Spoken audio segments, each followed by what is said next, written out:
As Memorial Day approaches, Veterans Services prepares once again to honor those that have given their lives in service of their country.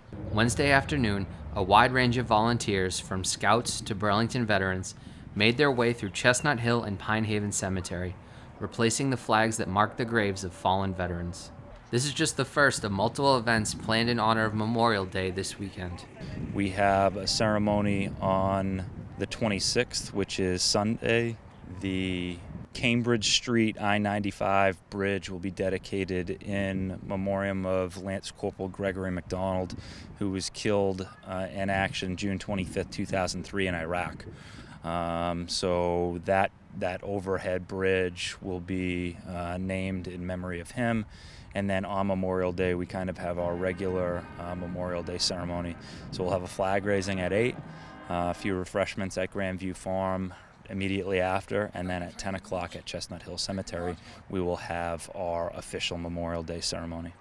2019 marks the 75th anniversary of D-Day, when Allied forces invaded northern France by the shores of Normandy, which will be the focus of this year's Memorial Day ceremony.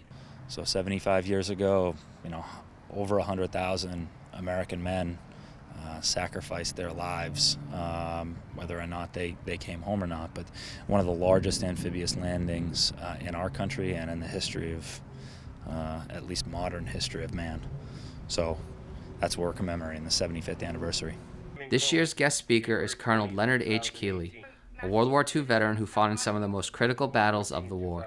He entered into the Army in 1942, was a tank commander, was a part of the 4th Armored Division, which was basically spearheaded Patton's Third Army from Normandy all the way through the end of World War II. He fought in the Battle of the Bulge in Bastogne, a few other places. Highly decorated soldier.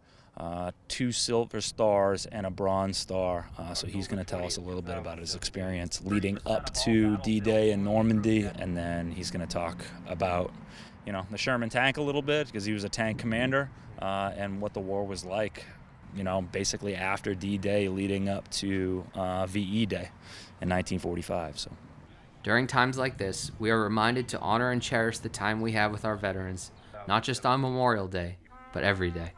Well, I think particularly this year, with it being the 75th anniversary of Normandy, obviously the World War II veterans that we have, we're not going to have them around for too much longer. So I think that we definitely need to recognize the sacrifices that they made and cherish the time that we have with them, because it's not going to be too much longer before the greatest generation is no longer with us. Until next time, this is Chris Flaherty for BNEWS Weekly.